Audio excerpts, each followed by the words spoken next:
इसको पकड़ो। रिकॉर्ड कर रहे हो? मारेंगे साला, मादर चोद होश बिगाड़ देंगे तुम्हारा। इसका जब्त करो मोबाइल।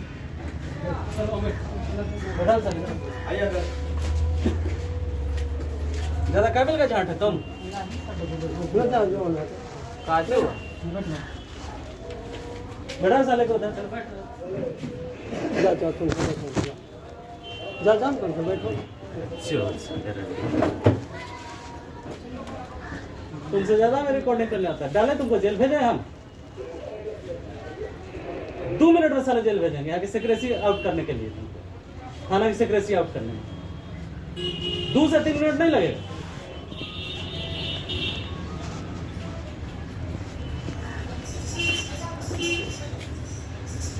तब लेके मेरे साले गाड़ बना रहा है।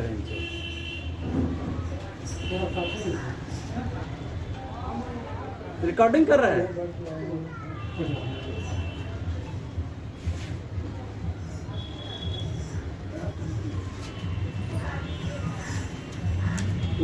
लड़ना है तो जाके कोर्ट कचहरी में लड़ो। तो हम लोग बड़ी बात में क्या लड़ेंगे? तुम्हारी चलते तो पूरा साला तहलका मचे हुआ है। तुम्हारी चलते ना।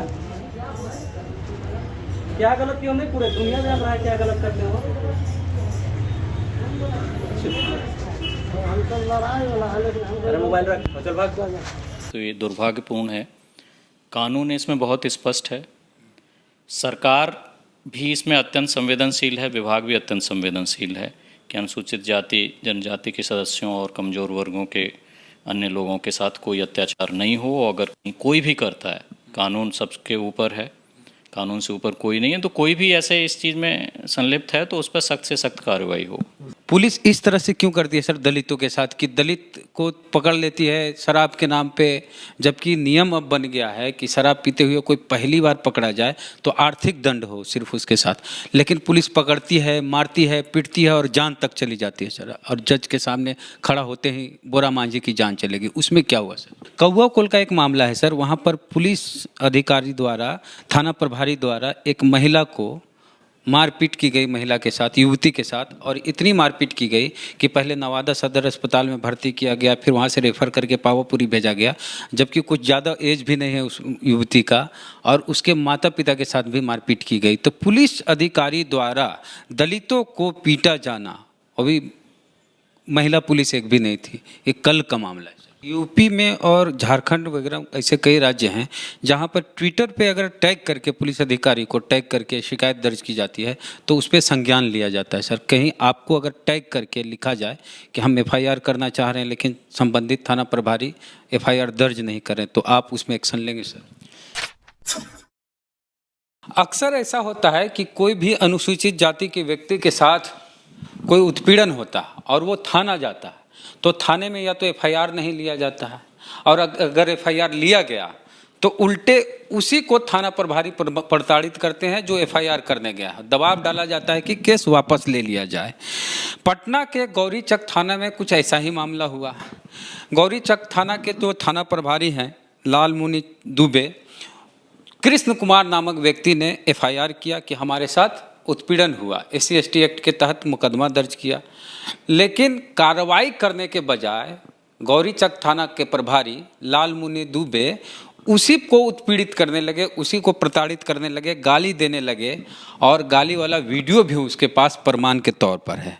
तो पीड़ित कृष्ण कुमार जो अनुसूचित जाति से आता है वो ADG कमजोर वर्ग अनिल किशोर यादव जी के यहाँ आया। यहाँ उन्हें वो आग्रह किया कि सर हमारे साथ ऐसी ऐसी बात हो रही है, हम थाना गए, एफआईआर किए, लेकिन थानेदार उल्टा हमारे को ही गाली देते हैं और उसका वीडियो प्रमाण के तौर पर है। तो सर इस तरह से बिहार में पुलिस के द्वारा किया जा रहा है कि अनुसूचित जाति के व्यक्ति जिसे विशेष प्रावधान दिया गया, SC/ST एक्ट दिया गया है, वो भी सुरक्षित नहीं है पुलिस के द्वारा। और गौरीचक थाने में ऐसा हुआ है जो कि पटना में आता है सर। देखिए, इस तरह की कहीं भी ऐसी घटना अगर होती है, प्रकाश में आती हैं, तो ये दुर्भाग्यपूर्ण है। कानून इसमें बहुत स्पष्ट है।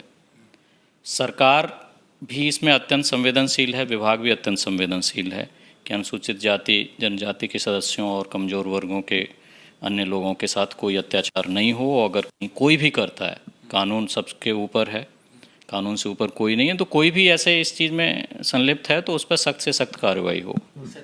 जो आपके यहाँ एप्लीकेशन लेके आया, आपको आग्रह किया, आवेदन दिया कि हमारे साथ ऐसा ऐसा हो रहा है, आपने उसमें कुछ एक्शन लिया सर? हाँ बिल्कुल, जब मैंने उनका आवेदन पढ़ा तो मैंने उनको पूछा कि ठीक है आप इसमें लिख रहे हैं, लेकिन क्या आपके पास और भी कोई सबूत है क्या इसकी, अपने इसके पक्ष में कोई प्रमाण है? तो उन्होंने बताया सर मेरे पास वीडियो है उस दिन का, जबकि ये घटना है तो हमने वीडियोग्राफी कर ली थी। एक व्यक्ति वो कर रहा था तो उसको तो गाली गलौज करने लगे, लेकिन दूसरे व्यक्ति ने कर ली थी वो वीडियो, आप देख लें। वीडियो देखा, वीडियो देखने पर उनका आरोप सही पाया गया। बहुत ही गंदी गंदी गालियां दे रहे थे और उनको धमका रहे थे कि मैं जेल भेज दूंगा, ये कर दूंगा, वो कर दूंगा। तो ये सब चीज़ें कानूनन अपराध हैं। ख़ासतौर पे SC/ST एट्रोसिटीज़ एक्ट के, प्रिवेंशन ऑफ एट्रोसिटीज़ एक्ट के अंतर्गत वो स्पष्ट रूप से अपराध बन रहे थे। तो इस पर मैंने फिर तत्काल संबंधित अधिकारी जो ज़िले के हैं, SSP साहब, उनको मैंने लिखा है कि इसको 24 घंटे के भीतर इनके खिलाफ FIR दर्ज करें और आगे की कार्रवाई करें। थाना प्रभारी पे FIR दर्ज हो? जी बिल्कुल, कानून से ऊपर तो कोई नहीं है ना, कानून से ऊपर तो कोई नहीं है। SC/ST एक्ट के तहत मुकदमा दर्ज? बिल्कुल, IPC की धारा है 504, 506 IPC और फिर SC/ST prevention of atrocities act की संबंधित धाराएं 31R है और 325A, इनके अंतर्गत मामला बनता है स्पष्ट तौर पे। तो जब किसी पुलिस पदाधिकारी पर, खास करके सब इंस्पेक्टर इंस्पेक्टर हो, उन पर मुकदमा हो तो निलंबन की संभावनाएं बनती हैं सर, क्या वो सस्पेंड होंगे? हाँ बिल्कुल, ये है कि जांच को प्रभावित न कर सकें ऐसे पद पर व्यक्ति हैं तो प्रायः जो एडमिनिस्ट्रेटिव ऑफिसर हैं तो SSP साहब और उनके IG साहब वो देखेंगे। प्रायः इस तरह के मामलों में सस्पेंड किया जाता है। अभी उनको डिसीजन लेना है कि क्या करना है। FIR तो एकदम कानूनी बाध्यता है, उनको करनी ही चाहिए, उसके लिए कानूनन वो बाध्य हैं। एक बार मामला संज्ञान में आ गया तो हमें कानूनन कार्रवाई करनी चाहिए। सर ये पहला ऐसा मौका नहीं है कि पुलिस के द्वारा दलित को उत्पीड़ित किया जाता है। कौवा कोल एक जगह है और कौवा कोल में नवादा जिले में है, और वहाँ पर बोरा मांझी के साथ इस तरह की घटना हुई कि बोरा मांझी को अरेस्ट किया गया शराब पीने के आरोप में, और उनकी पुलिस द्वारा इतनी पिटाई की गई, ऐसे ऐसे अंगों पर मारपीट की गई कि हम बता नहीं सकते, और पुलिस कस्टडी में इतनी पिटाई हुई कि जज के सामने जब खड़ा किया गया तो जज के सामने बोलते बोलते बोरा मांझी का निधन हो गया, और पुलिस पर उस तरह की कार्रवाई अभी तक नहीं हुई। और पुलिस इस तरह से क्यों करती है सर दलितों के साथ कि दलित को पकड़ लेती है शराब के नाम पे, जबकि नियम अब बन गया है कि शराब पीते हुए कोई पहली बार पकड़ा जाए तो आर्थिक दंड हो सिर्फ उसके साथ, लेकिन पुलिस पकड़ती है, मारती है, पीटती है और जान तक चली जाती है सर, और जज के सामने खड़ा होते ही बोरा मांझी की जान चलेगी। उसमें क्या हुआ सर? देखिए, मैंने पहले ही स्पष्ट किया कि कानून इसमें बहुत स्पष्ट है और सरकार भी इस मामले में, सरकार की नीति भी ज़ीरो टॉलरेंस की है, विभाग की भी नीति ज़ीरो टॉलरेंस की है।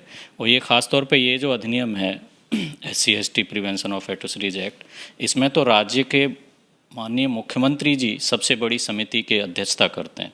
तो इसके लिए कानून बनाने वाले इतने ज़्यादा इसके प्रति संवेदनशील रहे हैं। तो सरकार और विभाग की तरफ से मैसेज में और अपने स्तर से कोई कमी नहीं है, ज़ीरो टॉलरेंस की हमारी नीति है। हाँ, कुछ लोग ऐसे हैं सिस्टम में, समाज के हर वर्ग में या हर किसी व्यवस्था के किसी तंत्र में, हमारे विभाग में भी कुछ लोग ऐसे हैं जो इस तरह की गतिविधियों में लिप्त होते हैं। तो जैसे ही हमें जानकारी मिलती है तो हम उनके खिलाफ कठोर कार्रवाई करते हैं, क्योंकि कानून के ऊपर कोई नहीं है, ज़ीरो टॉलरेंस की हमारी पॉलिसी है सरकार की, वो विभाग की, तो उस पर हम कार्रवाई करते हैं। ये जो मामला विशेष रूप से आपने अभी जिसका जिक्र किया है, बोरा मांझी की दुर्भाग्यपूर्ण मृत्यु का, तो ये मामला भी मेरे संज्ञान में आया है। तो SP साहब से रिपोर्ट मांगी गई है और उसके बाद रिपोर्ट आगे की कार्रवाई, फिर इनको जो भी है सख्त से सख्त कानूनी कार्रवाई होगी, इसमें आप निश्चिंत रहें। और एक और है सर मामला, वो बोरा मांझी का जो मामला था सर, वो कौवा कोल का नहीं था, वारसलीगंज का था सर। वारसलीगंज में कोई OP है वहाँ का, शाहपुर OP का मामला था। कौवा कोल का एक मामला है सर, वहाँ पर पुलिस अधिकारी द्वारा, थाना प्रभारी द्वारा एक महिला को मारपीट की गई, महिला के साथ, युवती के साथ, और इतनी मारपीट की गई कि पहले नवादा सदर अस्पताल में भर्ती किया गया, फिर वहाँ से रेफ़र करके पावापुरी भेजा गया, जबकि कुछ ज़्यादा एज भी नहीं है उस युवती का, और उसके माता पिता के साथ भी मारपीट की गई। तो पुलिस अधिकारी द्वारा दलितों को पीटा जाना, अभी महिला पुलिस एक भी नहीं थी, ये कल का मामला है सर। तो इसके बारे में भी मेरे संज्ञान में आया है और इसमें भी मैंने एसपी साहब से बात भी की है, रिपोर्ट मांगी गई है और मैंने उनसे अनुरोध किया है कि आरोप गंभीर है, पुलिस अधिकारी पर ही आरोप है, तो इसकी जांच वो किसी अपने जूनियर, अपने कनिष्ठ सहयोगी से कराने के बजाय वो स्वयं व्यक्तिगत रूप से एसपी साहब करें, ऐसा मैंने उनसे अनुरोध किया है। उम्मीद है वो जल्दी ही वो जांच करके खुद रिपोर्ट दे देंगे, उसके आधार पे आगे की कानूनी कार्रवाई है जो ज़रूरी होगी की जाएगी। अगर मुकदमे का मामला बन रहा होगा तो मुकदमा भी किया जाएगा। सर अगर कोई दलित हो, आप चूँकि कमज़ोर वर्ग के एडीजी हैं बिहार पुलिस में, तो उसमें महिला आती है, अल्पसंख्यक आते हैं, दलित आते हैं, आदिवासी आते हैं, बच्चे आते हैं, बुजुर्ग आते हैं, तो इन लोग की शिकायत कई बार थाने में नहीं ली जाती एफआईआर, तो वो आपसे सीधे कैसे संपर्क कर सकते हैं आप कि उनका एफआईआर थाने में नहीं लिया जा रहा है? वो किसी भी तरह से यहाँ कार्यालय में तो हम लोग बैठते ही हैं और जो अनौपचारिक स्रोत हैं, आज का समय सोशल मीडिया का समय है, तो सोशल मीडिया के माध्यम से भी किसी को किसी तरह का प्लेटफॉर्म पर अवसर मिलता है तो वैसे भी लोग संपर्क कर सकते हैं। कोई भी सोशल मीडिया प्लेटफॉर्म के माध्यम से किसी ने आप तक बात पहुंचाई, आपने हम तक पहुंचा दी, किसी ने किसी भी माध्यम से। और हम लोग पुलिस ऑफिसर हैं, पुलिस ऑफिसर के बारे में हम लोग राउंड द क्लॉक ड्यूटी पे हैं। हम इस बात का कोई बहाना नहीं ले सकते या अपना ये नहीं ले सकते कि भाई ये मेरा ये प्राइवेट स्पेस है, यहाँ मैं ये चीज़ नहीं सुनूंगा। अगर मेरा कोई प्राइवेट स्पेस भी है, कहीं प्राइवेट प्लेटफॉर्म पे भी मैं सोशल मीडिया पे अगर हूँ या कहीं भी कोई भी है, किसी भी रूप में आ जाती है मेरे संज्ञान में बात, तो मेरे लिए एक संवेदनशील पुलिस अधिकारी और एक संवेदनशील नागरिक के कर्तव्य के रूप में मुझे उस पर फिर ध्यान देना चाहिए, ज़रूरी उचित फोरम पे उस बात को पहुंचाना चाहिए। और जो मेरे ही अभी का मैंडेट है, मेरे ही अधिकार क्षेत्र की बात है, तो वहाँ फिर मुझे प्रयास करना चाहिए कि उसका प्रक्रिया में वो चीज़ें आ जाएं। यूपी में और झारखंड वगैरह ऐसे कई राज्य हैं जहाँ पर ट्विटर पे अगर टैग करके पुलिस अधिकारी को टैग करके शिकायत दर्ज की जाती है तो उस पर संज्ञान लिया जाता है। सर कहीं आपको अगर टैग करके लिखा जाए कि हम एफआईआर करना चाह रहे हैं लेकिन संबंधित थाना प्रभारी एफआईआर दर्ज नहीं करें, तो आप उसमें एक्शन लेंगे सर? बिल्कुल, जैसा मैंने कहा कि पुलिस अधिकारी हम लोग राउंड द क्लॉक ड्यूटी पे हैं और कोई संवेदनशील पुलिस ऑफिसर है तो उसको किसी भी माध्यम से जानकारी मिलेगी तो उसको फिर उसको प्रक्रिया में और विधिवत तंत्र में उसको लेके आना चाहिए। बिहार पुलिस की तो ऑफिशियल वेबसाइट है और उसके अपने जो सोशल मीडिया प्लेटफॉर्म्स हैं और बाकी अधिकारियों के जो हमारे पर्सनल भी है, लेकिन कहीं कोई बात पहुंच जाती है किसी भी माध्यम से तो हमें उस पर ध्यान देना ही चाहिए। और मैं व्यक्तिगत तौर पे मानता हूँ कि मुझे अगर ऐसी कोई जानकारी मिलती है तो मैं प्रयास करता हूँ और करूँगा कि उसमें हम न्याय के लिए जो भी अपनी तरफ से पहल कर सकते हैं वो करें, क्योंकि ये टीम वर्क है। न्यायिक प्रक्रिया इतनी विस्तृत और गहन विषय है कि टीम वर्क है। तो हम प्राइवेट मेरा स्पेस है या मैं अभी ड्यूटी पे नहीं हूँ या इस तरह की चीज़ें, इनका कोई ज़्यादा मेरे हिसाब से इनको प्राथमिकता नहीं हमको देनी है, हमें न्याय को प्राथमिकता देनी है। कुछ लोग डर जाते हैं केस करने से सर कि केस करेंगे, एक तो पहले उत्पीड़न होता है उनका, अब केस करने से भी डरते हैं कि कौन उलझन में पड़ता है और धमकी मिलती है कि केस करोगे तो और उत्पीड़न करेंगे। तो अवेयर कैसे हो, पुलिस के साथ फ्रेंडली हो, खास करके जो वंचित वर्ग है, कमज़ोर वर्ग है, जिसके आप एडीजी हैं सर? व्यवस्था थोड़ी उलझी हुई है, कठिनाई होती है, समय लगता है और बहुत तरह की चीज़ें हैं, उतना विस्तार से चर्चा अभी करने का समय नहीं है। तो इसकी वजह से लोग हिचकते हैं, हतोत्साहित होते हैं। तो लेकिन उसका कोई शॉर्टकट भी नहीं है। हमें जो पीड़ित पक्ष हैं और जो न्यायप्रिय लोग हैं उनका उत्साहवर्धन करते रहना होगा, भले ही कितनी हतोत्साहित करने वाली खबरें आएँ, लोगों के ऐसे आचरण आएँ जैसे अभी हमारे पुलिस अधिकारी का, या और भी विभिन्न स्तरों पे आ सकते हैं, लेकिन हतोत्साहित नहीं होना है। न्याय की लड़ाई लंबी चलती है हमारे देश में दुर्भाग्यवश, लेकिन हतोत्साहित होकर बैठ जाएंगे तब तो अन्यायी अत्याचारी का मनोबल और बढ़ेगा। इसलिए हिम्मत रखना है और हमें समाज में एक दूसरे को, पीड़ित पक्ष है, न्यायप्रिय लोग हैं, उनकी हिम्मत बढ़ानी है, नैतिक साहस उनका बढ़ाना है और जागरूकता फैलानी है। शॉर्टकट अभी कोई नहीं है। कानून में जो संशोधन हो, ऐसी प्रक्रियाएं बने जो इनको लूप होल्स का कम लोगों का अवसर मिले, वो लॉन्ग टर्म चीज़ है। वो हमें, हमारे आपके अधिकार क्षेत्र के बाहर की बात नहीं, विधि निर्माताओं के हाथ की चीज़ है।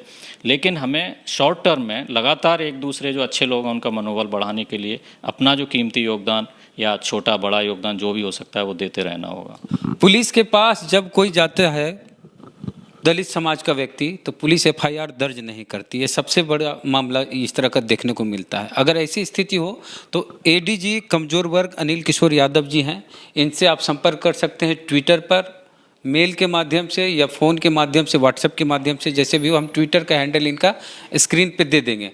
उसके अलावे जो गौरी चक में मामला हुआ उस पर एक्शन लिया गया है। ईमेल भी आप दे सकते हैं। ईमेल मैं अभी इसके बाद में आपको दे दूंगा, तो ईमेल भी आप डिस्प्ले कर सकते हैं। ऑफिशियल हमारा जो ईमेल है तो उस पर भी लोग भेज सकते हैं। ईमेल भी सरकार दे देंगे।